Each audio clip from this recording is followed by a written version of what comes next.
Yeah. Make sure you get the tie in. I don't often wear a tie. I'm Rob Lewis, co-founder of Celtic Financial Planning.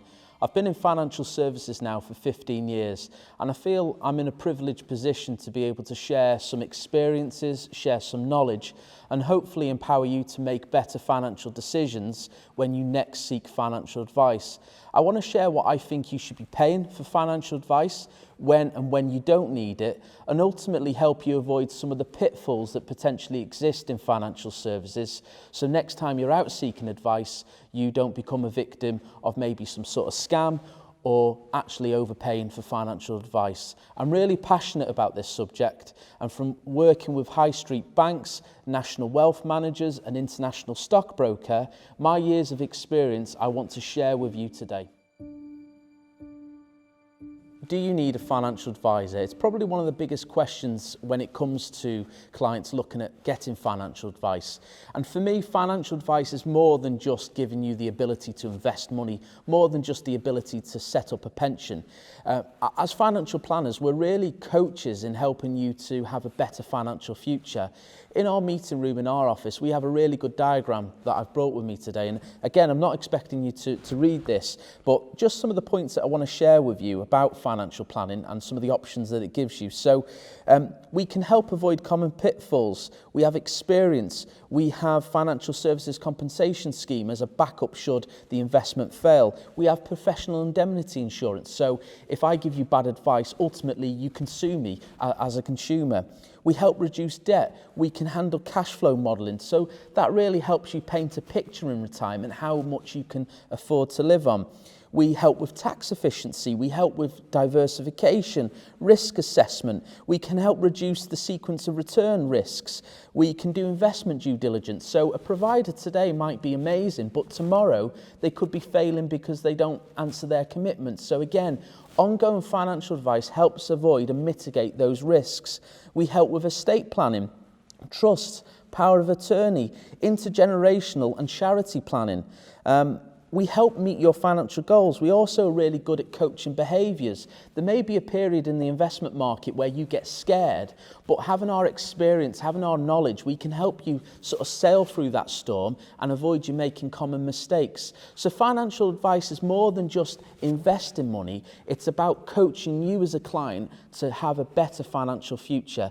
And I'm really passionate about it. In the last 15 years, I've built my career on that reputation of helping clients become better financial savers and better financial planners themselves. So as somebody who's, as a trainee coming into this industry completely green, other than having the qualification already, I was a little naive as to how much actually goes on behind the scenes. You know, I thought it was all golf courses and being a financial advisor. It's actually not like that, especially in our firm. I can tell you that for true. So the amount of work that goes on in the background behind each individual client so in depth. So starting from our admin, it starts with contacting providers, chasing providers, being on hold with providers for multiple hours, getting that information that we need to complete our data collection and analysis. And then once all that's in, we compile our reports together, which again is a time-consuming exercise. So there's a wealth of experience and time that goes into every individual client. It's not just a quick fix for everyone. One of the big attributes we have as financial advisors is that we're regulated. You can go onto the Financial Conduct Authority website, and the FCA, the Financial Conduct Authority, is our independent regulator, and you can find my business, you can find myself on the register and ensure that I'm regulated. But what does regulated advice mean? Well, essentially it means the advice we give, we're liable for.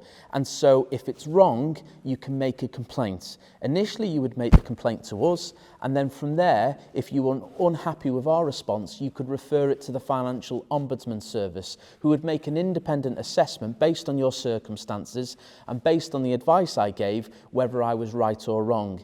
You also are covered by the Financial Services Compensation Scheme. So that, again, is an independent levy there to pay where companies go bust. So the risk of your capital being lost is obviously reduced because of that compensation scheme. So regulated advice is about protecting you as the consumer so you can have the confidence and you can have the trust to seek independent financial advice without the risk of losing money because of bad advice and from a non-regulated investment that has no protection. That is really important. If you ever get a call, if you ever get something through the post that is offering you financial advice and it sounds too good to be true, ignore it. Always seek financial advice and always make sure that the business you're dealing with is regulated and appears on the Financial Conduct Authority. Independent advice and restricted financial advice. What does it mean and what is the difference to you? Well, if we look at independent financial advice first, what independent financial advice means for you and your money is that when you go to see that financial advisor, they have no restrictions placed on them. So they can give you advice across every area of financial planning. Now, that might be from junior ISAs for your kids, or it might be to do with inheritance tax vehicles and trying to mitigate the cost of inheritance tax in the future. Restricted advice may have some restrictions, as the name suggests. So that might be that they can advise on every area of financial planning, but they don't advise on inheritance tax products. Now that means when you go to see that financial advisor, there could be an area of your financial planning that's left unspoken about, or an area of financial planning that is left off the table, which you might want answered. And to be fair, restricted advice also can be limited in the range of products and product providers that they can use as well. So if we go back to independent financial advice, an independent financial advisor can also access the whole of the market. So they have no restrictions placed on them, whether they want to use Aviva, Legal in General, Scottish Widows, whoever it might be, all these hundreds of different household names that you come across and all these other names that you may have never heard of before, they can tap into them and build a portfolio or recommend a solution that is most suitable for your needs. Restricted advice, again, might have a restriction to the providers that they can use. So again, you're not getting that whole of market expertise potentially, and you might be having some of the areas of your financial planning missed out because of it. So for me, the gold standard when it comes to financial advice is IFA, independent financial advice. Don't get me wrong, it's a lot harder, it's a lot tougher. It's part of the reason I've got no hair now, because it is a much more complicated world when you have to look at everything for every client that you come across. Probably quite an emotional subject to pick on now is in regards to the difference between independent and restricted advice. So I've covered off some of the main differences between independent and restricted, but let's look at it as a personal example to potentially you. If you have investments on a platform, for example, and there's many online platforms out there at the moment where you can buy and sell different investments, and that might be from stocks and shares ISAs, it might be from personal pensions. As an independent financial advisor, I can give you advice based on where those investments are. So I don't have to move it onto my platform or into my management to give you advice. Now, unfortunately, there's companies out there, national companies, which don't have that luxury. And for them to give you financial advice, you have to use their platform. And so your money has to be moved. Now, often that will then involve initial fees, so it's going to cost you more because you're having to move it from A to B just for them to give you investment advice. And you can go a step further as well. Again, as an independent financial advisor, I can look at your existing platform and I can look at what funds are available within that platform, and I can give you a suitable recommendation. And again, some national wealth managers out there, once they've moved it to their platform, you have to use their funds. Now, even if their funds aren't suitable, or even if those funds don't really meet your objectives, they have no choice but to recommend their solution. So it comes down to this square peg and round hole situation, which I don't really like. Financial advice should be tailored and it should be bespoke to you. No one client is the same, and typically clients have different objectives. So why have to shoehorn people into a solution just to meet their criteria and to meet their business model. Now that's for you to decide as a consumer. You can have independent financial advice and you can have that bespoke or tailored solution, or you can go down a different route, potentially via the restricted advisor, but then you may have to compromise. So it's worth bearing that in mind next time you go to see a financial advisor. And the best way to answer that is, are you an independent financial advisor or are you restricted? It's that clear definition that you need to understand as a client. So I compare it to going to buy a suit, not that I'm wearing one today, but we do occasionally wear them. To go and buy a suit from a shop, you can get one off the rail and it might not fit you. It might be a little tight around the shoulders, around the waist, a lot tight around the waist post-lockdown, or you can have one tailor-made for you. Now, the crazy thing is that the tailored suits traditionally cost more than the factory-produced suit, which is crazy because in this industry, it's the other way around. Our tailor-made advice is typically comparative to, if not cheaper than, a tailor-made solution, which might not fit your circumstances perfectly. How much should advice cost? I think that's the million-dollar question. And I think it varies from business to business. It depends on what level of complexity you're after, what type of service you're after. But as an indicator then, most financial advisors get paid in two ways. There tends to be initial fees, that's your setup, that's taking you on as a new client, maybe give you a recommendation report, maybe making some suggestions and some recommendations. That's the upfront cost of putting you from where you are now to the position that you want to be in the future. So yeah, that typically sits in the initial fee bucket. Now, typically, that could be by two ways. It could be a fixed fee, so there could be a £2,000 investment charge there for doing a recommendation report, or it could be a percentage of the funds that you're looking to invest. So, for example, if you're looking to invest £100,000, they might charge 3% to invest that capital. How much should it cost? Well, I think locally and as an indicator, I think around 2% is fair value for the initial fee, but it is dependent on the level of complexity and the level of service that you're getting.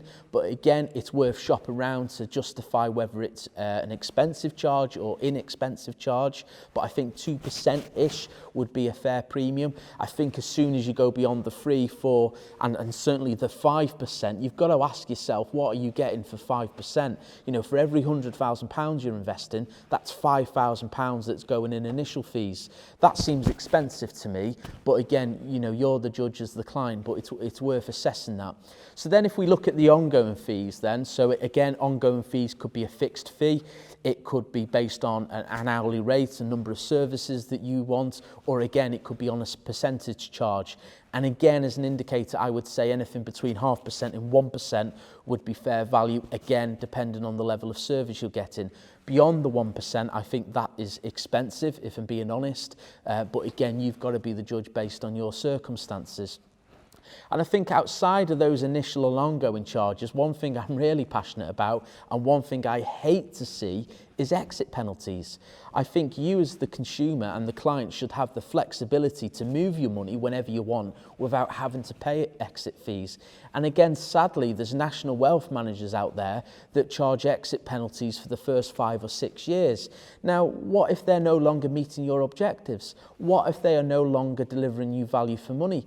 You're forced to stay with them because you don't want to pay 2, 3, 4, 5% in exit penalties. So again, as a consumer, I would say try and avoid that because you always want to have flexibility. You know, we talk about liquidity all the time in financial services and making sure you've always got assets that can be moved around. And I think that's a good example where you could be putting yourself in a position that you're forced to stay in. And unfortunately, I've got clients that are on a waiting list almost because, you know, I can't justify them paying 3 or 4% when they've just got to wait another 12 months to be able to move their assets. So that's a key thing when you're looking at charges, is don't just ask about the initial fee, don't just ask about any ongoing charges, ask about any penalties to move earlier on as well if you no longer want to deal with them. And last point on the ongoing fee, it's not compulsory. You might not need ongoing financial advice. You might not need someone to review your assets all the time. Certainly if you've got a pension pot that you're looking to spend over the next 3 or 4 years, Do you really need ongoing financial advice when that money is getting drained? So again, ask yourself if you need ongoing charges on your investment plan, and certainly make sure that it's value for you when it comes to your circumstances. So charges, it's quite an emotional thing, it's quite a personal thing. Look at the service, look at what you're getting, but make sure it is fair value. So I think COVID-19 was actually a really good litmus test for the value you're receiving from your advisor. I know from our experience that we were really passionate about contacting our clients and making sure that they're okay, because pensions and investments did take a real hit. It's part of the service you should expect to receive. If you're not receiving that peace of mind from your advisor that your pensions and your investments have been taken care of, then what are you paying for? Last thing I want to mention about ongoing charges is that, do you need to be paying for them? And there will be circumstances where you're paying ongoing fees and you might not know about it because, you know, it's added to your policy, it's added to your plan, and it's paid to the advisor every month, and you might not really see it on a statement. You might see fees and charges, but you might not really understand who gets what. So you do need to look at that. If you're paying for ongoing advice, you should be expecting to see at least a yearly review or a biannual review, depending on the level of service. So what I'm trying to say is that if you're paying for ongoing charges, there has to be some sort of ongoing service, whether that's an ad hoc review or whether it's an occasional letter to say, look, we've reviewed your plan, we still think it's suitable, everything's okay. Or it might be an ad hoc risk assessment to make sure that that plan you have is still, you know, suitable for the amount of risk that you should be taking. But clearly, as our circumstances change, as we get older, we tend to take less risk. So that should be an ongoing process. So it's really important for me, don't get stuck where you're paying someone charges for a service that you're not getting. I'm really passionate about financial planning, and my primary goal has always been to help financially empower people in their lives and their circumstances, whether that's to save money, whether it's to try and make some money, or whether it's trying to protect their money. One thing I hate to see, and sadly I do see it on a number of occasions, is where the client isn't centric to the business, and that you have business advisors and financial advisors that primary goal is to make money. Now, up until a couple of weeks ago, I went to a networking meeting where I sat down with lots of other professionals, and there was another financial advisor from there, from a national wealth manager. And his opening gambit was, I'm an independent financial advisor. I'm here for you all to help me do £7 million of funds under management this year. So straight away, you can see what type of advisor that is. Go into a networking. Primary goal is to get more money under management so he can make more money. Now for me, my primary goal is to help financially empower people, and I want to help as many people as I can. You know, the monetary, the making profits is a secondary thing to helping clients with their finances. How do you spot that though, and how do you make sure that you're not dealing with a potential advisor like that? Well, the strategy I always recommend is go and see a number of financial advisors. Go and see different people from different firms and just get a feel for how they work and how they operate, and maybe ask them some questions. Maybe ask them how they run their business. Do they have a corporate social responsibility mandate? Do they do much with the community? What are their reviews like? Have they got any good testimonials? And just try to get a feeling whether that advisor is putting your interests first or whether they're putting their own interests first. Because often, actually, from going to lots of networking meetings and going to lots of conferences, you tend to get an indicator of what type of style a financial advisor is. So I think it's really key that you get comfortable with your financial advisor, because it's all about trust. And if you can't trust him, don't do business with him or her. That's really key. So I started as a financial services contractor. I'm doing that for 5 or 6 years. And with IR35 looming, I kind of saw the iceberg on the horizon and decided to diversify. So I took the dip for qualification myself, funded it, did it in my own spare time. And I went about trying to get into this industry, and I found somebody with a qualification themselves, but no track record of being a planner or admin or coming in through one of these early doors. There was no real roots into it other than going to an academy. So I discovered Rob on social media, which I thought was mind-blowing, because from somebody trying to get into this industry, there's very few financial advisors out there on Instagram and on platforms to reach this younger generation of people. There's the generation where the advice is lacking, and probably it's the next untapped wealth of resources for our industry. So I managed to find Rob on social media. I sent him a message. We had a chat, very much in the way we interact with our clients now. It was over a coffee. And over the course of lockdown, I completed my CPD, did 35 hours, was in constant contact with Rob. I was also in contact with various national firms and networks who run academies.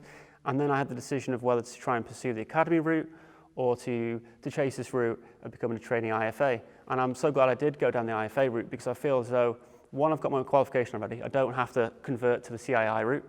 Two, I'm getting this one-to-one experience, and I'm learning the whole facet of the industry from our company. I'm learning the admin role, the paraplanner role, and the financial advisor role. And I think that's so important for especially smaller firms, knowing the industry from top to bottom. So if our admin's off, I'll take the calls, I can help out with the planning, the report writing, and I'm also seeing clients, which is fantastic. Okay, so there is a strategy that is used in financial services, sadly, sometimes for advisors to make money. I've seen it over a number of years from different institutions, and it's got a terminology which we call churning. So what churning is when assets are moved for the sake of moving them to earn the advisor a fee. It's something that you want to be aware of. It's something that you want to make sure that you flag early doors. So I'll give you an example of churning. If you've got a personal pension with a provider and it's doing absolutely fine, but potentially you want some investment advice to make sure that the underlying funds are suitable, then you should be able to do that. You shouldn't just have to turn the pension provider into a new one if there are suitable funds available. Now, don't get me wrong, there will be circumstances where a financial advisor might recommend you switch from one pension provider to another, but there has to be clear justification for it. It can't be because it's easier for them, or it's better for them, or it meets their criteria. There has to be clear rationale for you. Now, that might be there's a cost reduction, so that's a good thing. It might be that you consolidate in 5 or 6 different plans. It might be actually that the underlying investments aren't suitable and there's nothing that meets your objectives and risk. But that rationale should be really clear in a recommendation report. If an advisor just recommends you to switch from pension provider to pension provider B for the sake of it, then that's at risk of this churning process that I talked about. And clearly, if the advisor's charging initial fees, you can see why that benefits them. So I did a video recently about ethical investments, and I'm not going to go over ethical investments, but one thing again as a consumer and as a client you might want to think about is making sure that you avoid greenwashing.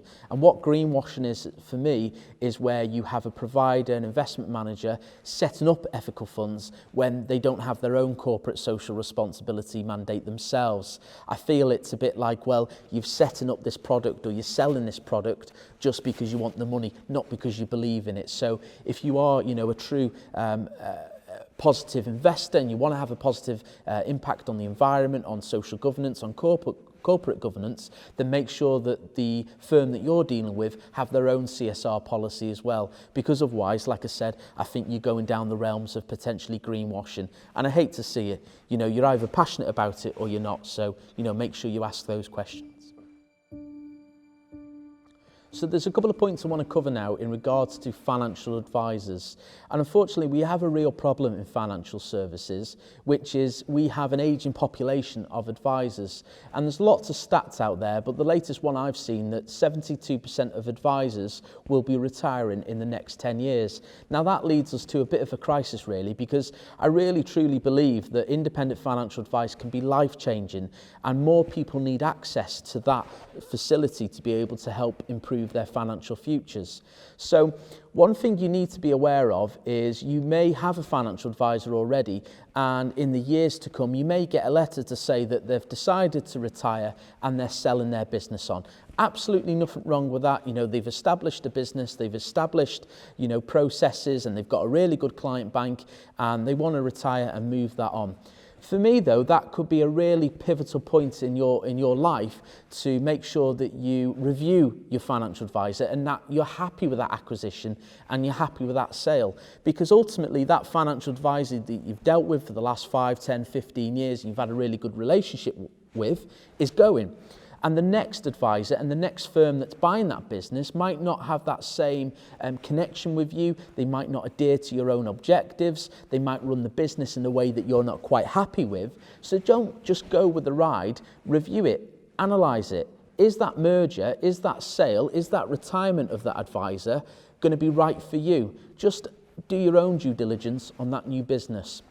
And unfortunately, the other reason mergers and acquisitions are going on at the moment is because there are a small number of advisors that are trying to run away from liabilities. And it's probably a controversial subject, and I'm almost nervous about saying it on film, because there are advisors out there that are running away from their liabilities and setting up new firms and closing their old firms because they've had complaints, or they can't meet their liabilities, or they can't pay their PI insurance, their professional indemnity insurance, because they've done high-risk advice. Now, they are a very small minority, but again, if you're looking at your own circumstances and your own financial planning, it's worth making sure that that's not why your advisor is selling or your advisor is moving on, is because they're trying to run away from liabilities. I think that's really important to understand, and it's worth you doing that due diligence. I really don't like clients being ripped off, because unfortunately the small minority that receive bad advice, it has an impact on us as the good advisors, because we are passionate about what we do, we're passionate about our trade, and our job satisfaction is helping to financially empower people. So where there are this small minority of bad advisors making us look bad, I take real offence to it, because not only does it cost me in regards to I have to pay extra insurance and I have to pay extra levies because of collapsed firms, but it also makes our job harder when we're trying to help clients, because they don't have the confidence, and I completely get it. If you've been scolded in the past from bad financial advice, you're going to be put off about going to a financial advisor in the future, and it shouldn't be like that. We really do help clients, and we often help clients with the smallest of things. A client might come to us and say, Rob, I want a new pension set up, and actually we identify other areas such as, well, you're self-employed, you've got really limited cash savings, why haven't you thought about income protection? And I'll share a story now. One of the first insurance policies I ever sold was for a warehouse worker in Ellesmere Port, and sadly, after I sold this insurance, about 6 or 9 months later, the guy had a fall from the warehouse and he fell 2 stories. And on his fall, he put out his arms as you would to break his fall, and he smashed both of his arms, and his recoup time was going to be 18 months. Now, this guy had a young family, he had 2 young kids, and his income was essential to that family household. But fortunately, I sold him an income protection policy, and he was able to claim after about 12 weeks £1,000 a month, which was actually enough to pay for his mortgage and a couple of other essential bills. And I remember getting a call from the chap to say, Rob, that was one of the best things you ever did for me, and I can't thank you enough. Without it, we could have lost our home, we don't know what we would have done. So that is the power of financial advice. It's not just investing millions, it's selling a guy with a young family in Ellesmere Port a £12 a month income protection policy to protect him and his family's financial future. So do use our services. We offer a free initial chat. A lot of really good other financial advisors also offer a free initial chat. Go and see them. Go and have a chat to them. See how they can help you in your financial future and protect what you have. Because if COVID has taught us one thing, and clearly, it's going on around us at the moment, is that we are vulnerable. And I think now is no better time to seek financial advice. So I think as a young advisor, one of the main benefits that I have is that I'm able to grow my clients over the next 30 years. Now, the average age of advisors in the UK is the late 50s. Now, as a client, you want to be asking yourself, what's the succession plan for that? I'm not saying that everyone should move to me or a younger advisor. I'm just saying that we are able to grow with our clients over the next 30 years and develop that relationship. And we can have those conversations that you might be initially at first reluctant to have. I think it's really important to be open and honest and have that relationship with your clients. And I think as a young advisor, as a client, whether you're somebody my age or slightly older approaching retirement, it doesn't make any difference. We've all got the same qualifications. We're all to level 4. Yes, they've got more experience, but does that necessarily mean that they're feathering their own nests and furthering their own interests, as opposed to someone like me who's new into this industry and keen to establish those long-lasting relationships?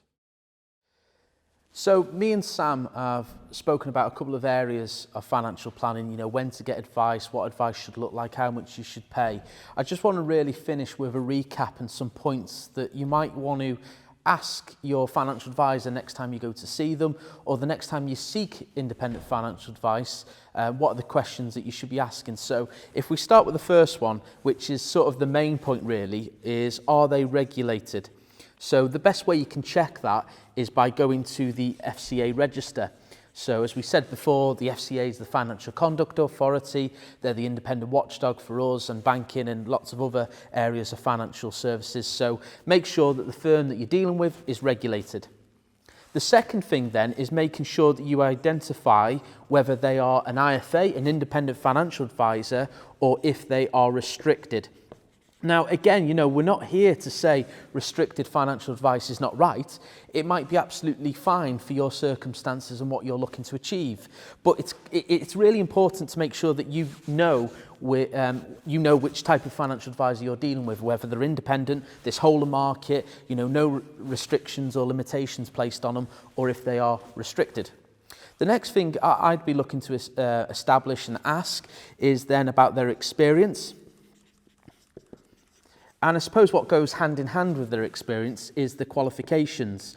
And again, Sam's made a really good point here that age shouldn't be a restricting factor, and it actually can work for you. So again, a younger advisor has that longevity to work with you now and in the future, and they might be able to keep pace of change a bit better, and they might be able to do qualifications and also have the appetite to do more qualifications as well, which I think is really important.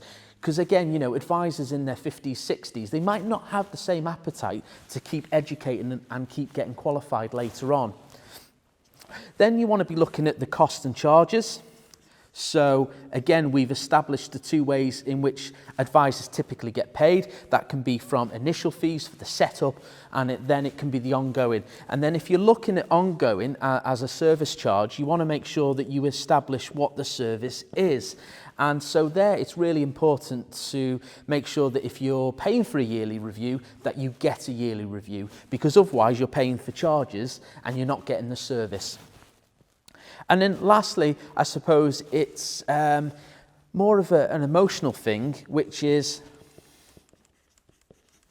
what sort of feeling do you get with that financial advisor? Are you comfortable? Do you trust that person? Do you like the business? Do they interact on social media? That can be useful if you spend a lot of time on social media and you want to keep track of your financial advisor. You want them on there. But it's all about horses for courses. That might not interest you. Instead, you might want a financial advisor that's based in a city centre, because that's convenient for you when you're working. So it's that overall feeling, and it's that overall sort of impression when you go into that financial advisor office, what type of feeling you leave with, basically. So yeah, look if they're regulated. Are they IFA? Are they restricted? Look at the experience, the qualifications, the cost, the charges, what level of service you're going to get, and what overall feeling you get with working with that financial advisor. And to stress, you can move your financial advisor whenever you want. So if they're not offering you value for money, vote with your feet. I think that's really important.